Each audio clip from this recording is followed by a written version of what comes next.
Bonjour, aujourd'hui nous sommes à Paris, à la Cité des Sciences et de l'Industrie, à la Villette, et nous sommes avec un jeune photographe talentueux en devenir que l'on a rencontré complètement par hasard en avril dernier à l'occasion de l'éclipse totale de soleil aux États-Unis. Oui, quelle coïncidence en effet.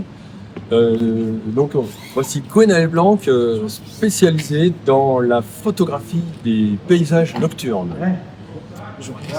Il donne aujourd'hui une conférence aux rencontres du ciel et de l'espace, et c'est pour cela que nous sommes ici aujourd'hui avec lui, pour assister à sa conférence.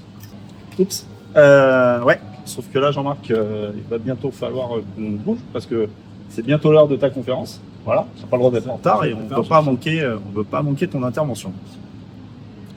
Bonjour, je suis Jean-Marc. Hello, je suis Fabien. Et Gwenaël. Vous êtes sur Astro Big Bang et aujourd'hui on vous présente Gwenaël. Allez, on y va, c'est parti. C'est parti.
Là, c'est le lever de lune derrière moi.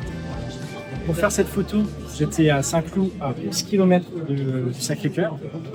J'avais bien calculé le jour, l'heure à laquelle il fallait se positionner. J'ai eu beaucoup de chance côté météo. Et la lune était légèrement gireuse, ce qui fait qu'on voit très bien des cratères là.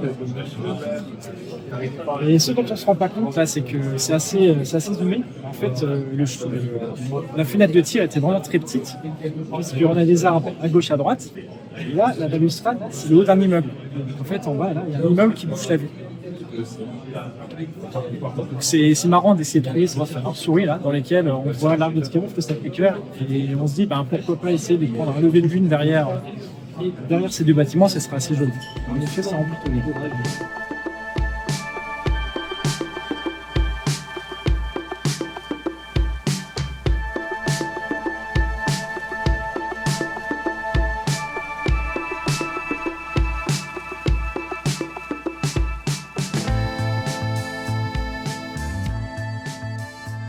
Du coup, j'ai croisé Jean-Marc et Fabien à l'occasion de l'éclipse.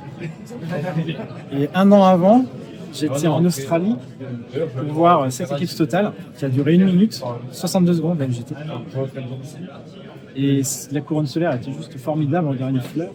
On voit une protubérance à l'œil nu également. Elle était beaucoup plus courte que les États-Unis. Et sur cette image, en fait, j'ai fait une composition HDR pour essayer de montrer à la fois la couronne solaire et les protubérances, ce qui est pas évident. Mais pour le coup, j'ai réussi. Enfin, je suis assez satisfait du rendu, mais c'est toujours pas aussi beau que ce qu'on voit à l'œil nu. Il faut en voir, vraiment.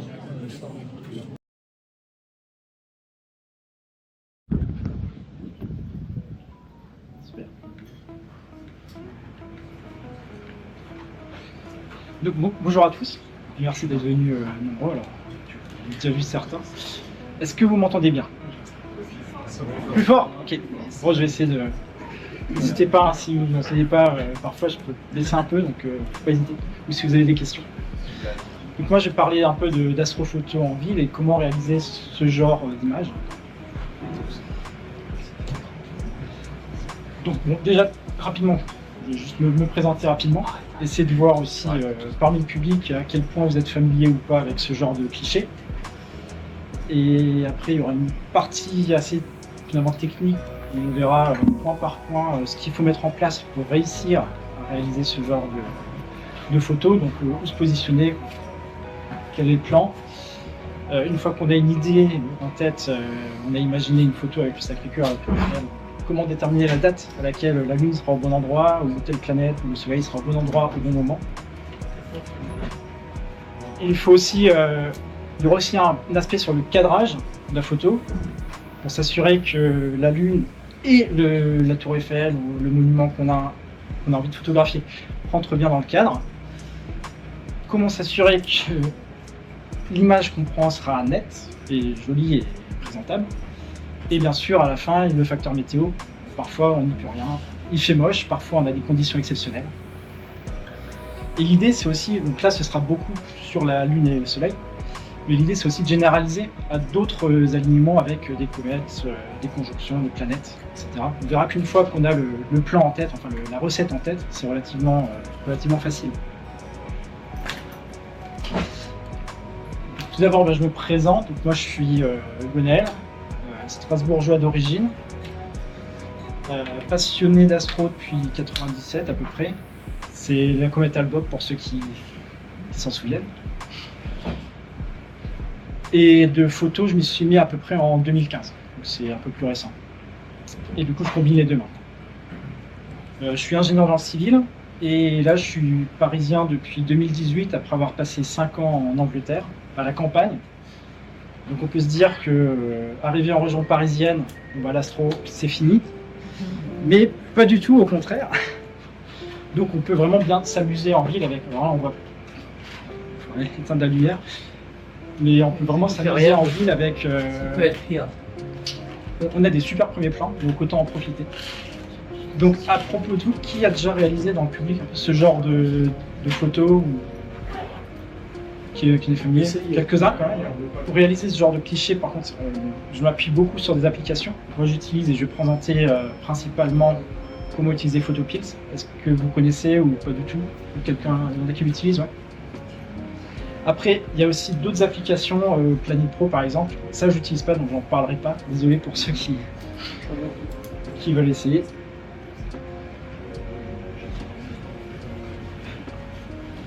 Donc la démonstration, comme j'ai dit, ce sera en utilisant Photopills. Donc là, c'est un autre exemple d'alignement entre le Sacré-Cœur et l'Arc de Triomphe. On peut vraiment s'amuser à varier les compositions, la position de la Lune. Les possibilités sont infinies. Faut juste, le début, c'est d'essayer d'imaginer une scène. Donc, je veux la Lune sur l'Arc de Triomphe ou sur le Sacré-Cœur. Comment je le prends? Et du coup, le point de départ, une fois qu'on a cette composition qui dépend juste de notre imagination, finalement, c'est d'essayer de trouver le bon spot qui va permettre de réaliser cette photo.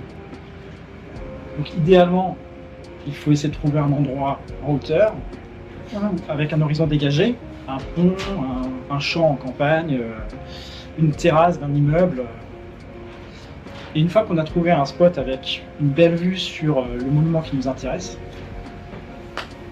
la prochaine étape sera de déterminer la date. Donc, point de départ, le spot. Moi, je vais proposer un exemple. Mon terrain de jeu, il est un peu là, c'est l'ouest parisien. On voit sur une carte du relief qu'il y a des collines, qu'il y a un peu de relief. Que potentiellement, il peut y avoir des points de vue dégagés qui permettront de photographier la Tour Eiffel, le Sacré-Cœur, sans avoir un arbre ou un immeuble dans le champ. Donc dans cette zone, je vais prendre comme exemple le parc de Saint-Cloud. Il y a un très beau belvédère depuis lequel on a cette vue de Paris. Et on voit la Tour Eiffel, le Sacré-Cœur. Parfois, on peut voir le super lever ou coucher de soleil, comme ici. Excusez-moi. Oui. Au niveau des horaires pour le parc de Saint-Cloud, pour l'ouverture et la fermeture, c'est fermé la nuit, c'est ça? Ouais, alors j'y venais, mais D'accord. très bonne question. Faire attention dans ce genre de, enfin surtout dans les parcs parisiens ou les terrasses, hein, aux horaires d'ouverture. Donc le parc de Saint-Cloud, les horaires ils dépendent de la saison. Oui. En été, je crois qu'il ferme à 21h ou 22h, donc souvent il fait pas encore nuit. En hiver, ça ferme plus tôt, je crois que c'est 19-20h, ça dépend. C'est en octobre que ça change. Il faut se renseigner sur les horaires d'ouverture et de fermeture du parc. De tous les Mais- parcs, en fait. alors, ouais. je pense que ça- Mais du coup, du parc de Saint-Cloud, j'ai fait une photo d'un lever de lune de nuit. Parce qu'à la fin, il ferme, en hiver en tout cas, il ferme après la nuit. Il fait déjà nuit quand il ferme. Mais par contre, il faut faire attention en termes de timing. Parce que si on a un plan et il ferme dans 5 minutes, après, il sera aperçu. On risque de se retrouver enfermé. Donc, pour mon exemple, là, je vais partir de ce belvédère et puis voir comment essayer d'obtenir un alignement avec le Sacré-Cœur. Donc, comme j'ai dit, on a quelques applications pour nous aider. Donc, Planipro ou Photocliss, alors c'est des applications payantes, mais Photocliss c'est une fois et puis on l'a toujours, donc ça vaut le coup. Planipro, l'avantage c'est que ça permet ce genre de visualisation. Par contre, pour avoir les monuments, le relief, etc., je crois que c'est un abonnement. Donc, personnellement, je l'utilise pas. Je vais pas trop en parler. C'est sûr que c'est un outil puissant, mais au final, avec Photocliss, on s'en sort très bien. Donc, pour ceux qui connaissent ou qui ne connaissent pas, ça se présente de cette façon. C'est un planificateur qui, au final, permet d'afficher une carte où on va voir plusieurs informations. Donc déjà, l'observateur, c'est représenté par une épingle rouge. Donc là, c'est là où on se situe, là où on veut prendre la photo. Donc ici, je l'ai positionné au niveau du belvédère du parc de Saint-Cloud. Et après, de base, il va afficher à l'instant choisi. Donc on choisit l'heure, la date, et à l'heure et la date choisie, il va afficher différentes informations. Donc où le soleil se lève, où le soleil se couche, la position du soleil à l'heure choisie, si c'est en plein jour, bien sûr. Et pareil pour la lune, la levée de lune, coucher de lune et la position de la lune à l'heure choisie. Donc on pourrait s'amuser à défiler, à faire défiler la date et puis à regarder quand est-ce que ça s'aligne. Mais il y a plus simple, il y a plus puissant, parce que sinon on va y passer du temps là si on s'amuse à faire ça. Donc une fois qu'on a le point d'observation et donc positionner notre épingle rouge, on peut aussi positionner une épingle noire sur la cible. Donc là, je l'ai positionné sur le Sacré-Cœur. Alors j'utilise la vue satellite, enfin les photos satellites, ça me permet d'être un peu plus précis dans le positionnement. Donc là, j'ai vraiment mise sur le dôme de la basilique. Et pareil pour l'observateur, ça permet d'être vraiment précis si on a un passage piéton ou des repères pour dire je suis exactement là. Parce que parfois ça peut se jouer à très peu de choses. Entre un petit décalage peut avoir des grandes conséquences. Donc une fois qu'on a les deux épingles, on a le lieu d'observation, on a la cible. L'affichage change, donc il y a un trait blanc qui va indiquer un peu la ligne de mire entre l'observateur et la cible. Et l'application va également indiquer la distance au sujet. Donc là, on est à 11 km du Sacré-Cœur quand même. C'est assez éloigné. Et l'azimut de la cible. Donc l'azimut seconde.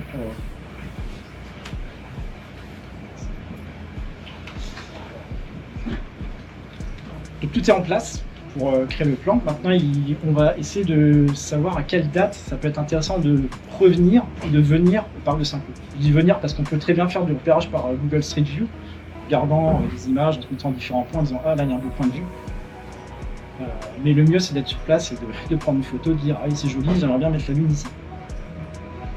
Donc pour chercher la date, en fait dans l'application, je ne sais pas si vous voyez au fond, mais en bas, dans le dos, il y a une petite loupe pour rechercher, qui propose de rechercher la lune ou le soleil. Et si on sélectionne lune, on passe à un autre écran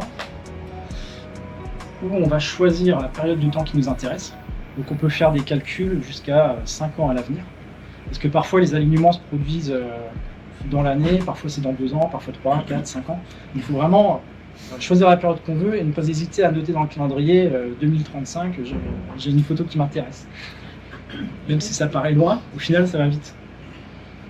Et l'élévation, donc l'azimut, ça a été déterminé par les deux épingles. Et l'élévation, ça va aussi être un paramètre qu'on va choisir. Donc là, j'ai mis 0 plus ou moins 2 degrés parce que je veux vraiment la Lune qui sort au ras de l'horizon. Il y a une option aussi dans l'application pour entrer un paramètre un peu plus précis. Par exemple, en disant, si on choisit la tour Eiffel, on peut dire, je veux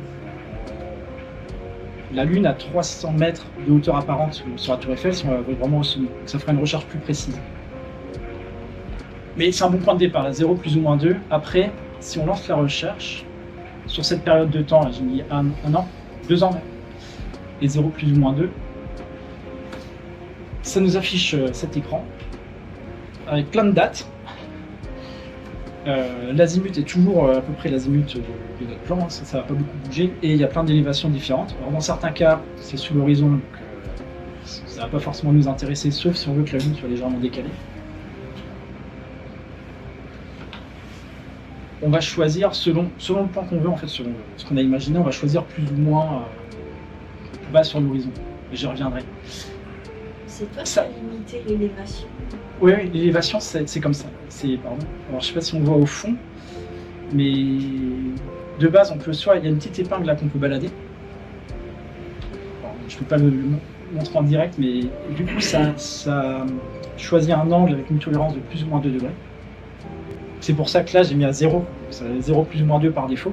Si on veut être plus précis, on peut aussi rentrer l'élévation choisie de manière numérique. Donc, en tapant, je veux la Lune entre 0 et 0,5 degrés, avec une erreur de 0 par exemple. Donc là, ça montrera vraiment les dates, un très petit nombre de dates, avec la Lune entre 0 et 0,5. Donc là, c'est assez large comme recherche, puisqu'entre moins 2 et plus 2 degrés. Donc ça affiche également la phase de la Lune à la date choisie.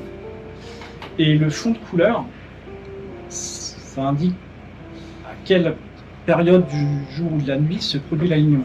Donc si c'est sur un fond bleu clair, ça veut dire que c'est en plein jour, c'est pas forcément intéressant. Si c'est sur un fond rouge, ça veut dire que ça se produit à l'heure dorée, donc avant le coucher du soleil, mais peu de temps avant le coucher du soleil. Sur fond bleu, un peu plus sombre, c'est la fameuse heure bleue que les photographes connaissent bien. Encore plus sombre, c'est avant le crépuscule nautique, puis crépuscule astronomique, et enfin noir, c'est en pleine nuit. Donc ça, c'est la prochaine étape, c'est maintenant qu'on a tous ces plans-là, enfin toutes ces dates que nous a proposé l'application, comment est-ce qu'on choisit finalement le plan qui nous convient le mieux. Merci Cyril. Merci. Donc pour ça, il y a plusieurs paramètres à prendre en compte. La hauteur, j'y viendrai, la phase de la Lune également.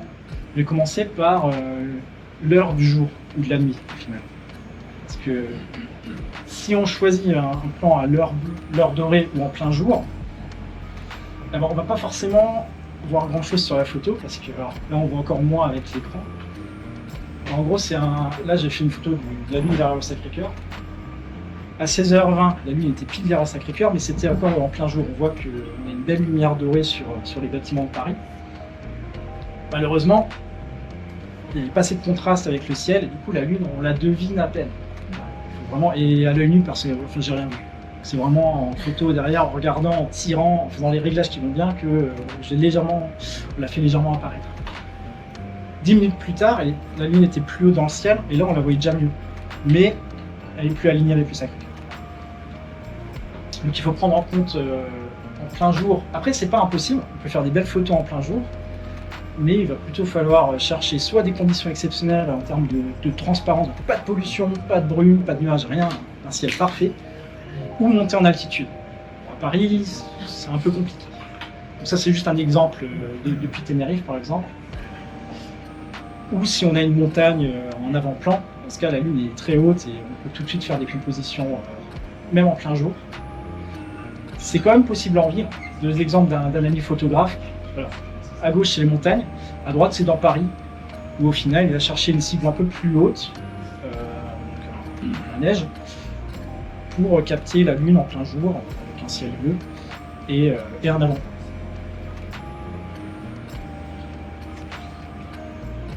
Après, à l'heure bleue et au crépuscule, ça va déjà être plus contrasté, plus intéressant. Et souvent, on aura des très belles couleurs parce que le ciel se teint de bleu, violet.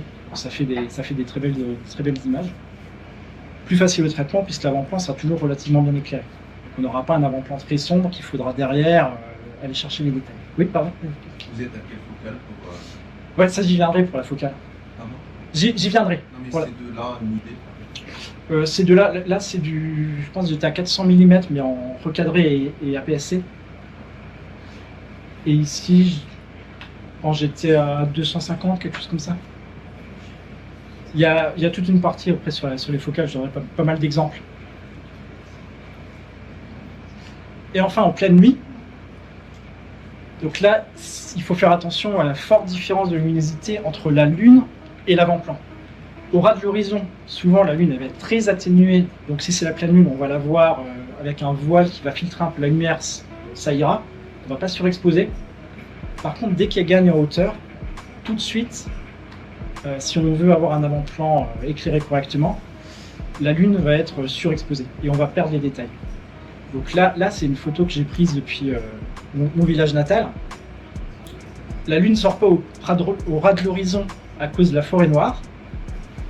Et en fait, elle est surexposée dès qu'elle sort derrière la montagne.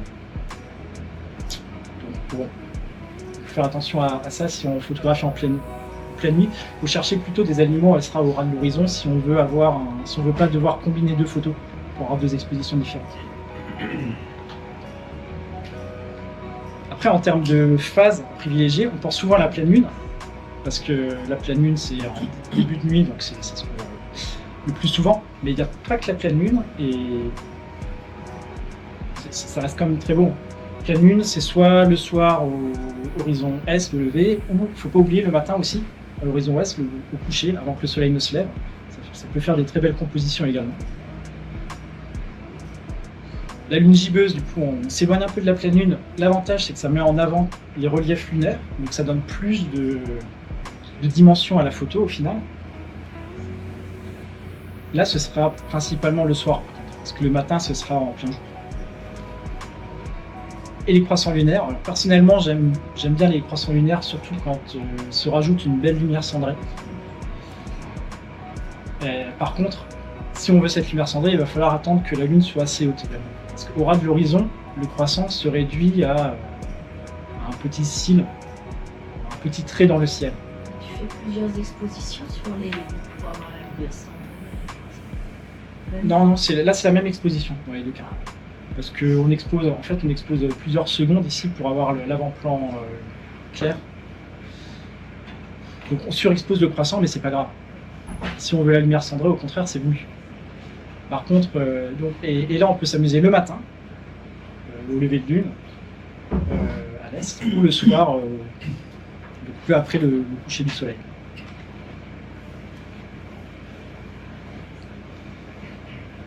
Donc ça, voilà. Donc, dans toutes les dates là, qui sont apparues sur mon exemple, il y a une date qui peut être intéressante.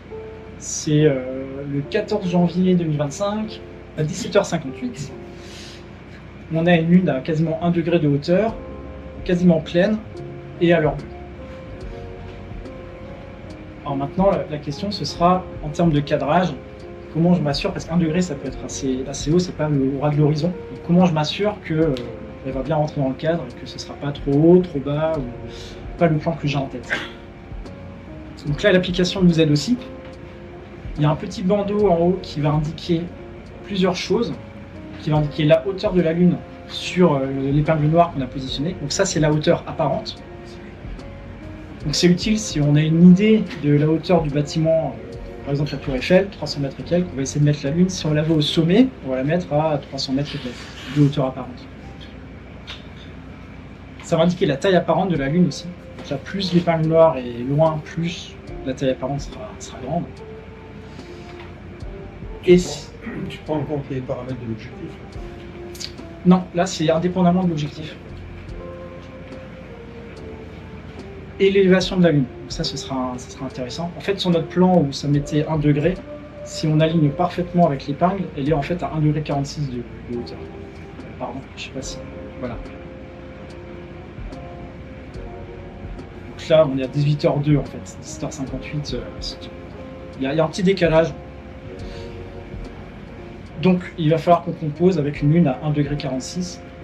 Pour ça, encore une fois, on peut s'aider de l'application pour essayer de voir le cadrage. Il y a un petit outil champ de vision là, qui permet, selon, là, ça dépend de l'appareil photo et de l'objectif. Donc selon l'appareil photo qu'on utilise, là j'ai mis un Nikon Z6 et la focale, j'ai un objectif de 400 mm. Ça va nous indiquer quel est notre angle de vue vertical et horizontal. Donc là j'ai 5 degrés en horizontal et 3,42 degrés en vertical. Donc ma lune a quasiment 2 degrés, je vais réussir à la faire entrer avec le paysage, il n'y a pas de souci. Par contre, si la lune était à 5 degrés par exemple, j'aurais dû choisir une focale plus courte, sinon ce serait hors champ. On peut aussi, si on préfère avoir visualisé sans utiliser Camera Pro, on peut aussi visualiser ça dans Stellarium ou dans des logiciels équivalents, ou en rentrant l'appareil photo, la focale, etc. On peut afficher le cadrage. Donc là, c'est la simulation de 14 janvier 2025 à 18h03. On peut avoir un cadrage qui ressemble à ça. Donc la lune ne sera pas au ras de l'horizon, elle sera au-dessus du Sacré-Cœur à une certaine hauteur. Ça peut être joli quand même. Et après, voilà, pour vous parler de distance focale, pas besoin d'être à 400 mm ou 600 mm pour faire des belles photos. Donc là, je vais donner quelques exemples de focales différentes qui permettent de faire des belles photos d'alignement. Pour le fameux Paris-Enge, l'alignement avec l'Arc de Triomphe, là j'étais à 150 mm. Alors, je précise sur APS-C, donc c'est un capteur, il y a un facteur 1.5 par rapport au full frame. Pour la Tour Eiffel, là j'étais à 250. Et sur cette photo-là, j'étais à 400 mm, mais avec un capteur plus grand, full frame.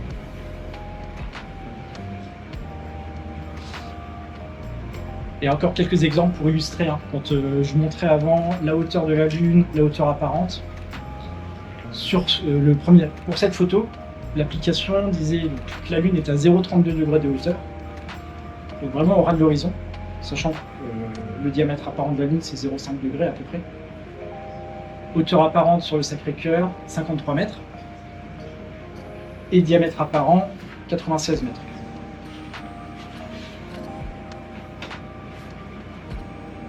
Cette photo-là, donc là j'étais à 400 mm recadré, là aussi.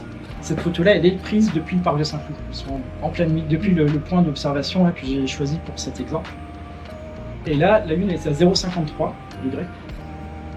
Hauteur apparente 83 mètres, et le diamètre, c'est toujours relativement pareil, c'est 95 mètres de diamètre apparent. Donc déjà, si on veut la Lune vraiment au ras de l'horizon, il faut chercher vraiment sous les 0,5 degrés. Mais si elle a 5 degrés de hauteur, c'est pas forcément gênant. Pour la lumière cendrée, et cette photo, toujours avec le Sacré-Cœur comme repère, 5 degrés de hauteur, 840 mètres de hauteur apparente, et un diamètre apparent de 96 mètres toujours. Et là, j'étais à 135 mm. Donc c'est adapter la focale vraiment à où se situera la Lune et au plan qu'on a en tête. Quelques autres exemples. Donc là, j'étais à 122 mm sur capteur plein format. Ici, on voit un tout petit cil lunaire et une barque lunaire. J'étais à 150 mm. Vraiment pas forcément besoin de très gros téléobjectifs. Et on peut faire des ambiances ou des paysages très sympas en incluant des gens au premier plan, des observateurs. Là, j'étais à 92 mm. Et cette photo, encore une fois, là, c'est le belvédère que j'utilise comme exemple, le belvédère du parc de Saint-Cloud. Il y avait des gens. Mais c'est en hiver, ce genre il faut y aller en hiver pour avoir ce genre de situation. Et pour finir, là, sur le zoom est vraiment fort. Donc là, je suis à 600 mm en full frame, avec la Lune qui se lève à côté du dôme des Invalides.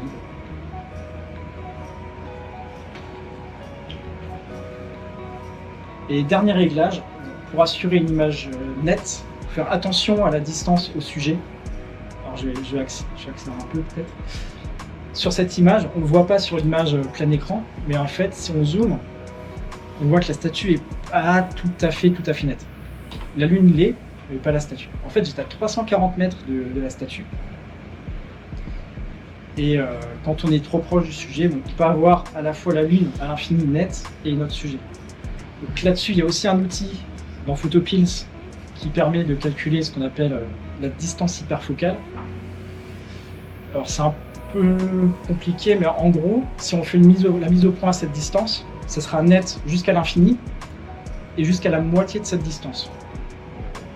Donc là, dans le cas de la Statue de la Liberté, j'étais avec un Nikon D7500 à 400 mm, f8. Je rentre ça, je regarde dans le tableau à quoi ça correspond. L'hyperfocale elle est à 1 km. Donc ça veut dire que si j'avais fait la mise au point sur un objet situé à 1 km, j'aurais une image nette jusqu'à peu près 500 mètres de moi. C'est pas suffisant pour la statue qui est à 300 mètres. Donc, bon, c'est un peu compliqué à utiliser, mais ça permet d'avoir une idée de est-ce que je réussirai à avoir mon premier plan et la lune nette, ou est-ce que c'est même pas la peine d'essayer, il faudra que je combine 2 photos ou que j'utilise une focale plus courte. Et pour finir, dernier point, turbulence et météo. Parfois les nuages réservent des surprises, bonnes ou mauvaises. Donc là, j'ai vu la lune se lever un peu voilée et au final, elle disparaît rapidement. Ici aussi, on est en place, c'est l'heure, on attend, elle apparaît toujours pas. Là, on la voit apparaître en 2 nuages et puis elle disparaît. Je pourrais montrer des vidéos à la fin si j'ai le temps. Et encore une fois, avec le Panthéon, j'ai pas trop réussi. Le Panthéon à la bonne météo, ça marche pas. Oui, après c'est joli, ça fait des variations. À chaque fois, c'est une surprise parce que c'est difficile de savoir s'il y a des nuages au ras de l'horizon. De nuit, on voit pas en fait s'il y a une bande de nuages ou pas. Donc, on attend et puis avec un peu de chance, on la voit émerger et là, c'est l'émerveillement.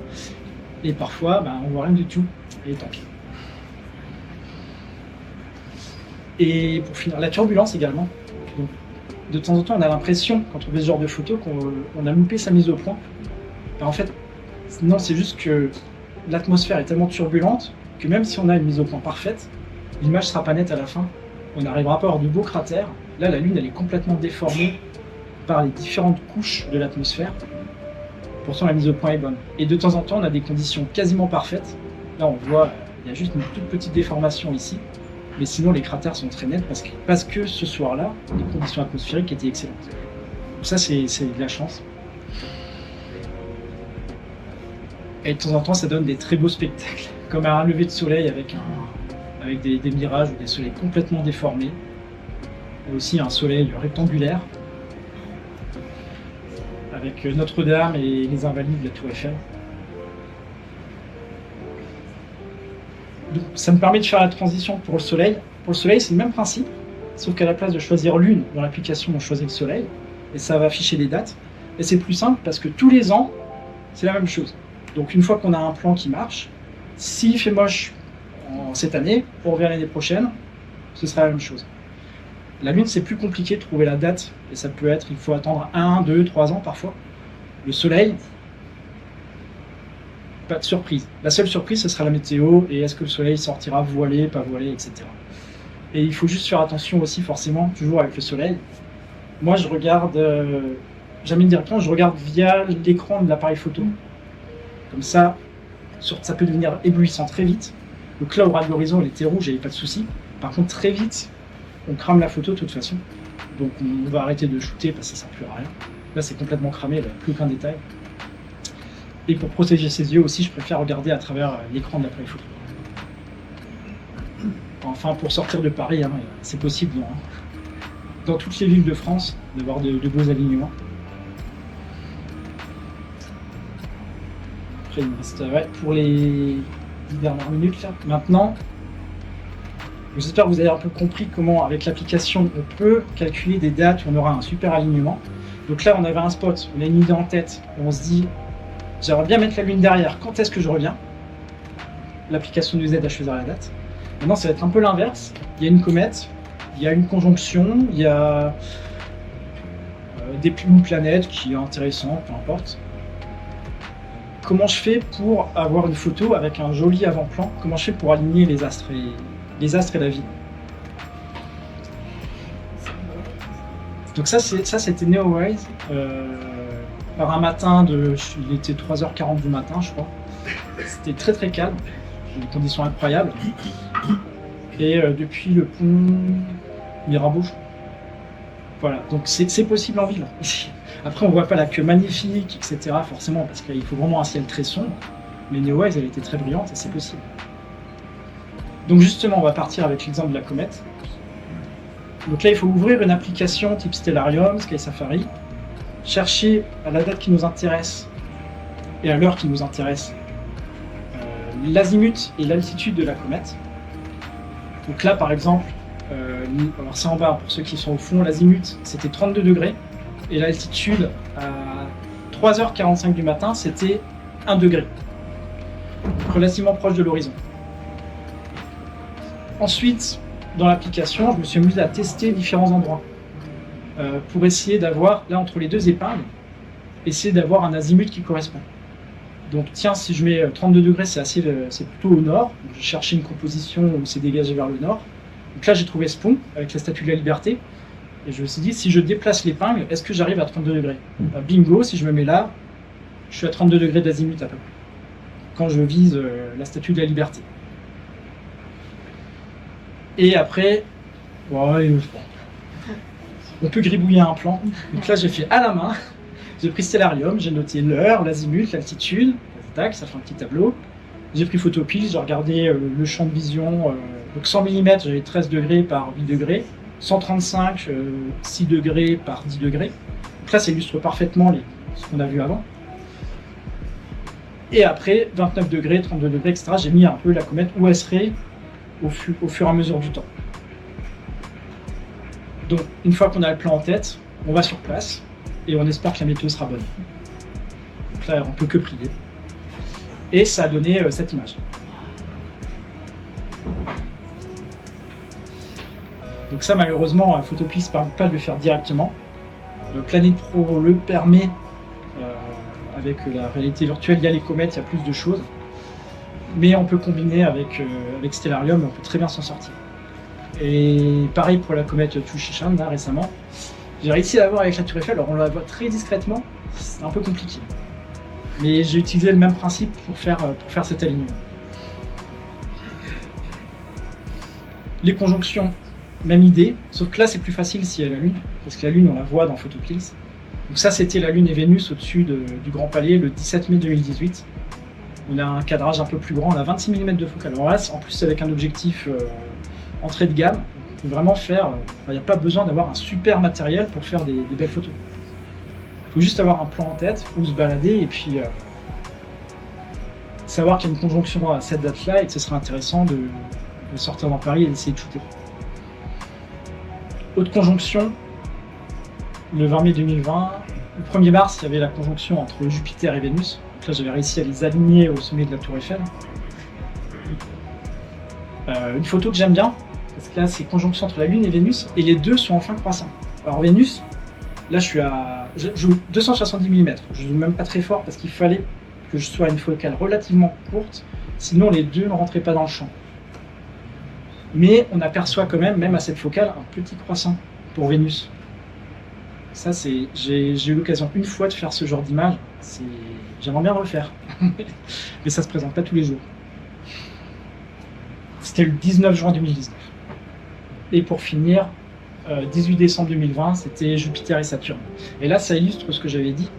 À 100 mm, tout est net. Je zoome un peu, 250. Déjà, les planètes, elles font une petite tache.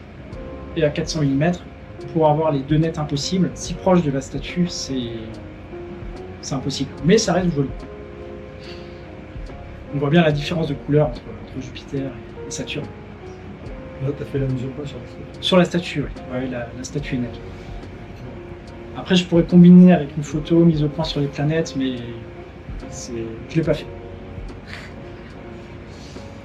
Et une dernière, 50 mm, avec la Lune cendrée et toujours Jupiter et Saturne au-dessus de... Là, c'est à Longchamp, avec l'église de Saint-Cloud. Ça fait des jolis paysages célestes. Les éclipses également, c'est faisable. Ça, c'était à Paris en 2019. Il faisait très froid. ou en Angleterre avec la cathédrale en 2015.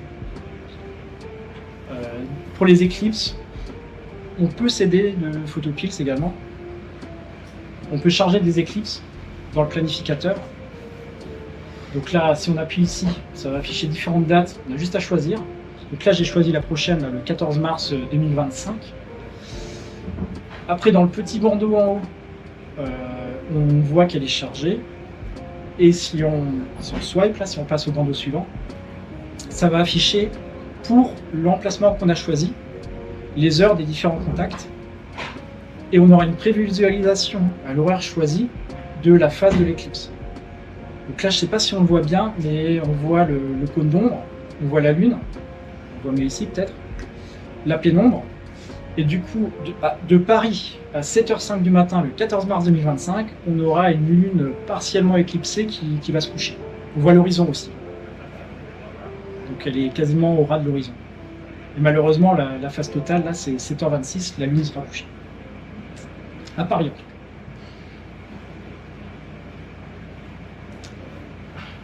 Voilà, donc, et pour finir, il y a aussi en ville, on peut aussi s'amuser avec les nuages noctulescents. Enfin, les possibilités sont énormes. Il suffit d'avoir un plan en tête, de le savoir, et puis faut y aller et shooter. Donc là, pour les nuages, c'est pas compliqué, c'est nord-ouest ou nord-est, hein, selon. Nord-ouest le soir, nord-est le matin, grosso modo. Donc là, la clé, c'est d'avoir un spot en tête. Et du coup, de le noter. Et le jour où il y a des nuages noctulescents, il dira, ben, ce spot là, je sais qu'au nord, c'est bien. Donc j'y vais et je prends la photo. Non, ça c'est en été. Je pourrais faire une conférence dessus, mais c'est en été, ouais. C'est en été, peu de temps après le coucher du soleil, genre une demi-heure, une heure, ou une demi-heure, une heure avant le lever du soleil. Et c'est pas tous les jours, c'est compliqué de savoir quand il y en aura ou quand il n'y en aura pas. Donc il y a beaucoup d'autres choses possibles en ville. Les aurores boréales, j'ai pas mis de photos parce que j'en ai pas prise. Défilé d'étoiles. On peut faire de l'imagerie planétaire, bien sûr. Il y a les transits de l'ISS, le Soleil ou la Lune. Et même du ciel profond, si on utilise des filtres. Moi, je me suis cantonné un peu aux alignements. Mais voilà, ça montre que la ville, c'est un terrain de jeu assez formidable quand même s'il y a beaucoup de pollution lumineuse. Et il ne faut pas se brider pour l'astronomie ou l'astrophotographie si on est citadin. Au contraire. Donc, merci pour votre attention.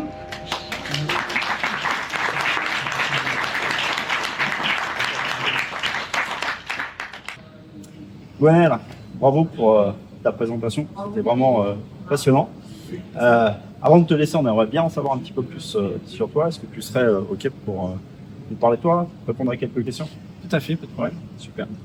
Eh bien, Gwenaël, voilà, est-ce que tu peux te présenter brièvement, nous dire ce qui t'a amené à l'astronomie et ce qui te passionne? Alors moi, c'est Gwenaël Blanc. Vous pouvez me retrouver sur Instagram, c'est gwen.blanc. Je suis passionné d'astronomie depuis mon enfance. En particulier, il y avait la grande comète Hale-Bopp en 97, puis il y a eu l'éclipse de 99. C'était une période très très riche. J'ai une formation scientifique, mais ce qui me fascine en astronomie, c'est la beauté des phénomènes en jeu.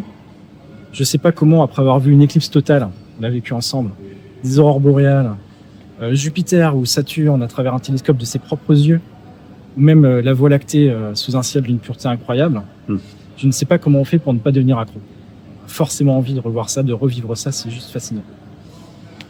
Par contre, je touche un peu à tout, donc paysages nocturnes, planètes, etc. quand je peux. Donc j'habite en région parisienne depuis 2018, ça limite un peu les possibilités de l'astronomie, mais c'est pas impossible et au contraire, on peut tirer avantage de notre magnifique patrimoine pour créer des paysages nocturnes fabuleux avec des superbes levées de lune, de soleil ou même aligner des comètes, des planètes, des conjonctions avec des monuments parisiens ou de toute autre grande ville. Donc c'est le sujet de ma conférence et j'espère vous avoir donné envie de faire pareil ou vous avoir donné les clés pour réaliser ce genre de cliché. Donc si c'est le cas, n'hésitez pas à me le faire savoir. Et un dernier conseil, si vous vous lancez, prenez des jumelles. Parce que rien n'est plus beau que ce genre de phénomène de ses propres yeux avec la 3D qu'on obtient avec les jumelles. Eh ben, merci beaucoup pour cette interview. Ouais, on est ravis d'avoir fait ta connaissance et d'avoir pu présenter ton travail. N'oubliez pas d'aller vous inscrire sur l'Instagram de Gwenaël, de pouvoir suivre effectivement ces magnifiques photos.